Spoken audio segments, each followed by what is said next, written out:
তো এই সংবাদ পেয়ে চলে আসলাম। এটা সার বাছুর 37,000 টাকা দিয়ে, বরাবর 37,000। 37,000 অবস্থায় ষাঁড় গরু পালন করা ভালো না গাভী গরু পালন ঢাকা দিয়ে রাখেন? হ্যাঁ হ্যাঁ, এই যে কম্বল এইভাবে আমি গরু ঢাকা দিয়ে রাখি, যেটা হলো ফিট হইতেছে 1 পোয়া করে, আর সে মিক্সার ভুসি চলছে আমার। সুপ্রিয় দর্শক, আসসালামু আলাইকুম ওয়া রাহমাতুল্লাহ। কেমন আছেন? আশা করছি সকলেই ভালো আছেন। তো চলে আসলাম জাহাঙ্গীর আলম ভাইয়ের খামারে। তো আমরা শুনতে পেলাম জাহাঙ্গীর আলম ভাই খামারে গরু তুলছেন নতুন করে। তো অনেকদিন ধরে আসা হয় না, এখন বর্তমান শীতকাল, আর শীতকালীন অবস্থায় অনেকেই গরু বিক্রি করে দিচ্ছে, অনেকে গরু পালতে চাচ্ছে না। তো জাহাঙ্গীর আলম ভাই কেন এই শীতকালে অবস্থায় গরু কিনলেন একদম পানির রেটে, কম টাকার মধ্যে এত সুন্দর ভালো মানের বাছুর গরুগুলো কিনেছে? তো বর্তমান শীতকালে কিভাবে আপনারা গরু পালন করবেন, কিভাবে শীতকালীন অবস্থায় পরিচর্যা করবেন, ব্যবস্থা নেবেন, কিভাবে খামারটা পরিচালনা করবেন, তো কি খাদ্য দিয়ে গরু পালন করে থাকেন জাহাঙ্গীর আলম ভাই, এ টু জেড তথ্য আজকের এই ভিডিওতে আমরা জানবো এবং আপনাদেরকে জানাবো। তাহলে চলুন দেখে আসি। করা হয়। আর জাহাঙ্গীর আলম ভাই কিন্তু শীতকালীন অবস্থায় গরু পালন করতে চাইছিল না, দেখি তারপরেও গরু কিনছে। তো এই সংবাদ পেয়ে চলে আসলাম। ভাই আসসালামু আলাইকুম। ওয়ালাইকুম আসসালাম ওয়া রাহমাতুল্লাহি ওয়া বারাকাতুহু। কেমন আছেন? হ্যাঁ ভালো আছি, আপনি ভালো আছেন? আলহামদুলিল্লাহ আছি ভালো। তো অনেকদিন পরে আসলাম, যেহেতু বর্তমানে এখন শীতকালীন আসা হয় না। তারপরে আমরা শুনছিলাম যে আপনি শীতকালীন অবস্থায় গরু বিক্রি করে দিয়ে আর তুলবেন না, ঠিক আছে। তারপরে দেখি যে অনেক গরু আপনি উঠাইছেন খামারে। তো কেন উঠাইলেন, কিভাবে উঠাইলেন, একটু তথ্যগুলো যদি দর্শকদের উদ্দেশ্যে বলতেন।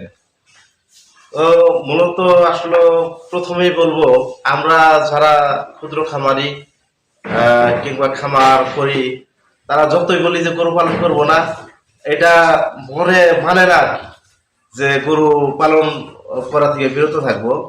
তা আমার নিয়ত ছিল যে আমি শীতকালে গরু কিনবো না, কিন্তু যখন আমার গাই বাছুরগুলো আমি বিক্রি করে দিলাম, বিক্রি করে দেওয়ার পরে হাতে টাকা থাকলো, তখন আর ভালো লাগে না, মানে ঘরে আসতেই মন চায় না, এমন একটা অবস্থা, মনে হয় কান্না আসে, মানে চারি ফাঁকা দেখে। হ্যাঁ, এত সুন্দর এত বড় খামার করছে, ফাঁকা দেখলে কিভাবে দেখা যায়? হ্যাঁ, ভালো লাগে না। বাড়িতে মোটামুটি আসি, বাইরে থেকে আসার পর 15 দিনের মতো আমি ঘরে ঢুকি নাই। 3টা গরু ছিল, আমার আব্বাই দেখাশোনা করছে। পরবর্তীতে ভাবলাম যে না, এই টেনশন এসছে, মানে ভালো লাগে না। পরে আবার গরু কিনলাম, আল্লাহর রহমতে যে কয়েকটা কিনছি। কয়টা কিনছেন, কোনটা কত দিয়ে কিনছেন, কবে কিনছেন, তথ্যগুলো যদি দিতেন। এগুলা মোটামুটি 1 সপ্তাহ 10 দিনের মতো হয় কিনছি। কেনার পরে ভিডিও দেওয়া হয় নাই, আমিও ব্যস্ত। এই যে এটা কিনছি হলো, এটা 4 দিন হয় কিনছি। 4 দিন হয়? হ্যাঁ, এটা 4 দিন হয় কিনছি। এটা ষাঁড় বাছুর? হ্যাঁ, সবই ষাঁড় বাছুর। এবার বর্তমান ষাঁড় বাছুর পালন করতেছেন শীতকাল দিকে? শীত বিধায় এই যে ষাঁড় বাছুর নিছি আর কি। এটা কেনা হলো আমার 500 কম 50,000।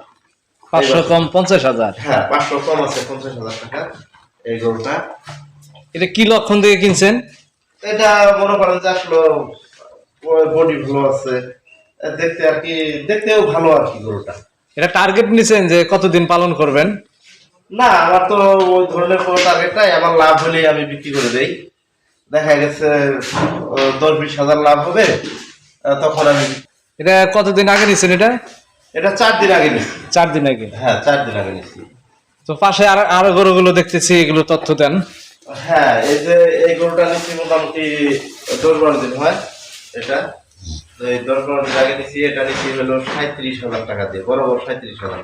37,000 টাকা? হ্যাঁ, বরাবর 37,000 টাকা দিয়ে নিচ্ছি। এটাও ষাঁড় বাছুর, দেশি এগুলো না? হ্যাঁ, দেশির মধ্যে নিচ্ছি, দেশির মধ্যে নিচ্ছি। তারপরটা ওই যে ওইটা? হ্যাঁ, এটা নিচ্ছি হলো 1 সপ্তাহ হয়েছে। এটা নিচ্ছি হলো 42,000 টাকা দিয়ে। 42,000 টাকা? হ্যাঁ, এটা ছোট কিন্তু দামটা একটু বেশি, এটার মানটা একটু ভালো, তো হ্যাঁ, বিধায় আমি 42,000 টাকা দিয়ে নিলাম গরুটা। দেখুন মাথা একেবারে ছোট, কত সুন্দর, মানে এটা দেখতে ভালো বিধায় নিচ্ছি আর কি 42,000 টাকা দিয়ে। তারপরে ওগুলো একটু তথ্য দেন। হ্যাঁ, এটা নিচ্ছি 36,000 টাকা দিয়ে। 36,000 টাকা? হ্যাঁ, 36,000 টাকা দিয়ে নিচ্ছি এটা।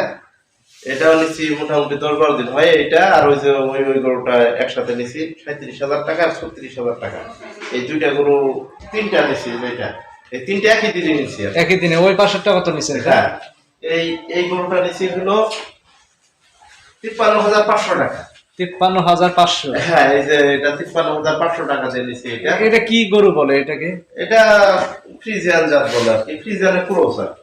ফিজিয়ামের ক্রস। হ্যাঁ, ওই পাশেরটা ওটা গাবি না ওটাও সার? এটাও 7।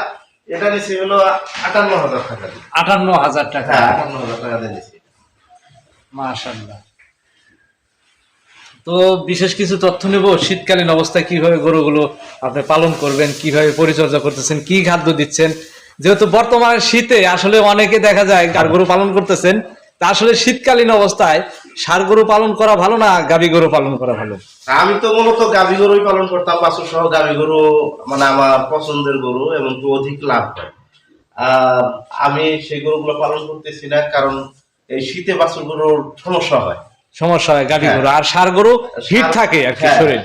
আর তারপরে যে দেখুন মানে ঠান্ডা যাতে না লাগে সেই কারণে আমি কম্বল কিনছি, কম্বল কিনে যে বানাইছি। কম্বল দিয়ে একদম ঢাকা দিয়ে রাখেন? হ্যাঁ হ্যাঁ, এই যে কম্বল দিয়ে এইভাবে আমি গরু ঢাকা দিয়ে রাখি, একেবারে প্যাকেট করে রাখি আর কি। এই শীতকালে আপনারা যারা গরু পালন করেন তারা অবশ্যই গায়ে অবশ্যই ঢাকনা দিবেন, যাতে গরু শীত কম লাগে। আর ফ্লোরে কি ব্যবস্থা করছেন শীতকালের জন্য? ফ্লোর তো শুকনা কাউমেট? থাকে। হ্যাঁ, শুকনা এই যে- রাখেন সবসময় না? হ্যাঁ, এই যে কার্পেট আছে, তারপর শুকনা থাকে, সবসময় শুকনা থাকে আর কি।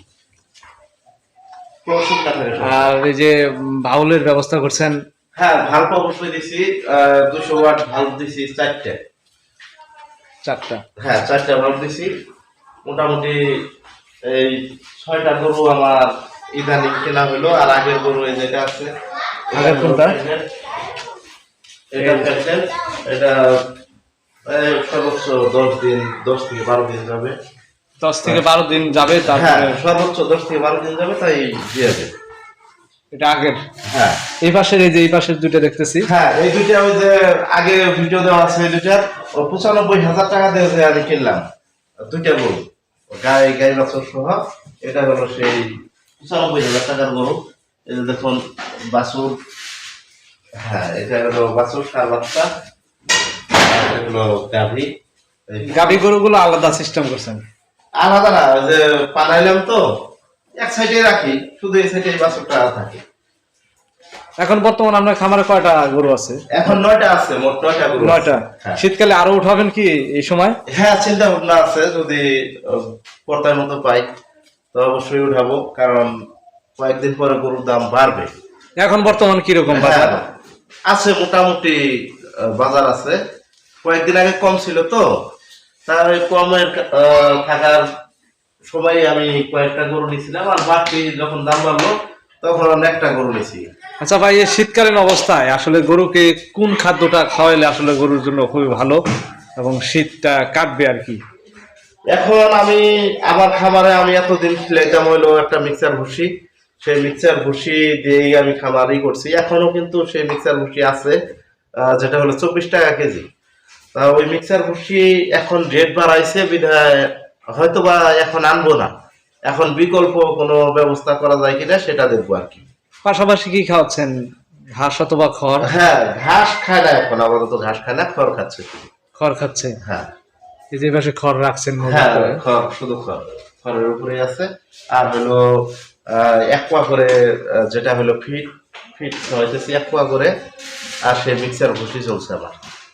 এই খাদ্য দিয়ে পালন করতেছে? হ্যাঁ, তো শীতকালের জন্য যারা গরু পালন করতে চায় কিংবা করতে চায় না, তাদের উদ্দেশ্যে কি বলবেন? শীতকালে আসলে কষ্ট করতে হবে শীতকালে গরু পালন করলে। যেমন ওই যে আমি সকল গরুকে ঢাকনা বানিয়ে দিছি, যেটা হলো চাদর বানিয়ে দিছি। আর অবশ্যই অবশ্যই আপনারা যেখানে গরু পালন করবেন শীতকালের জন্য কাচের ভাল্ব অবশ্যই দিবেন। কাচের যেটা ভাল্ব? হ্যাঁ, কাচের ভাল্ব। আমি 200 ওয়াটের ভাল্ব দিছি, আপনাদের সাধ্য মতো আপনারা 100 ওয়াটও দিতে পারেন। আমি আমার খামারে 4টা ভাল্ব আছে আর কি, কাচের ভাল্ব। আর ওই যে পাশে যে খামারের পাশটা যে আপনার বন্ধ করে রাখছেন শীতকালের জন্য? হ্যাঁ, শীতকালের জন্য বন্ধ করে রাখছি। গরমকালে অবশ্যই আমি ওইদিকে জানালা সিস্টেম করব। আর সামনে তো পুরোটাই খোলা আছে, মানে বাহিরের আবহাওয়া যেন না ঢুকতে পারে, ঠান্ডা আবহাওয়া গুলো। হ্যাঁ, বিধায় আমি বন্ধ করে রাখছি।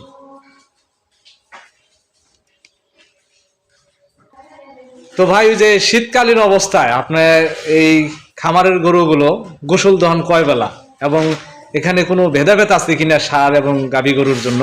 হ্যাঁ, অবশ্যই আমি গাভীন গরুকে, এটা যেহেতু প্রেগনেন্ট, এই গরুটাকে আমি গোসল করাই না।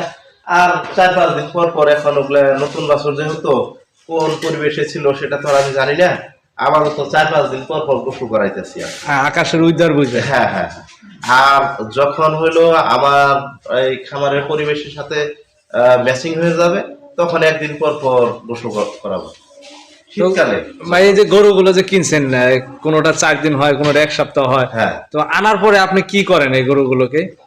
আনার পরে আমি খামারে ঢুকানোর আগেই অবশ্যই সেটাকে, মানে গরুর যে 4টা পা আছে, আমি পটাশ যুক্ত পানি দিয়ে ধুয়ে নেই। ধুয়ে নেওয়ার পর মানে গরুকে ভালো করে গোসল করাই। গোসল করানোর পর আমি খামারে ঢুকাই আর কি। এবং জিঙ্ক, লেবার টনিক, কৃমি না, এখনো কৃমির ডোজ আমি করি নাই। অনেক গরু এখনো ভালোভাবে খাওয়াই শিখে নাই, বিধায় কিন্তু আমি কৃমির ডোজ দিই নাই। কৃমি ডোজ দিবেন আর কি? হ্যাঁ, পরে দিব। মানে গরুগুলো ভালোভাবে খাওয়া শিখুক। এক জায়গায় থেকে গরু অন্য খামারে আসার পরে ওই পরিবেশের সাথে খাপ খাওয়াতে অনেক গরু 15 দিন লেগে যায়। জি জি। আর আমি তো 1 সপ্তাহ হয়ে গরু নিছি, এবার এসে দেখা গেছে 15-20 দিন যখন হবে তখন আমি কৃমি ডোজ করবো। তো ভাই, ওই যে শীতকালীন অবস্থায় আপনার এই খামারের গরুগুলো গোসল দহন কয় বেলা, এবং এখানে কোনো ভেদাভেদ আছে কিনা ষাঁড় এবং গাভী গরুর জন্য? হ্যাঁ, অবশ্যই আমি গাভীন গরুকে, এটা যেহেতু প্রেগনেন্ট, এই গরুটাকে আমি গোসল করাই না। আর 4-5 দিন পর পর, এখন ওগুলা নতুন বাছুর যেহেতু, কোন পরিবেশে ছিল সেটা তো আর আমি জানি না, আপাতত 4-5 দিন পর পর গোসল করাইতেছি আমি। আকাশের উদ্ধার বুঝবে। হ্যাঁ হ্যাঁ। আর যখন হইলো আমার এই খামারের পরিবেশের সাথে ম্যাচিং হয়ে যাবে, তখন একদিন পর পর গোসল করাবো শীতকালে। ভাই, এই যে গরুগুলো যে কিনছেন, কোনোটা 4 দিন হয়, কোনোটা 1 সপ্তাহ হয়, হ্যাঁ। তো আনার পরে আপনি কি করেন এই গরুগুলোকে? আনার পরে আমি খামারে ঢুকানোর আগেই অবশ্যই সেটাকে, মানে গরুর যে 4টা পা আছে, আমি পটাশ যুক্ত পানি দিয়ে ধুয়ে নেই।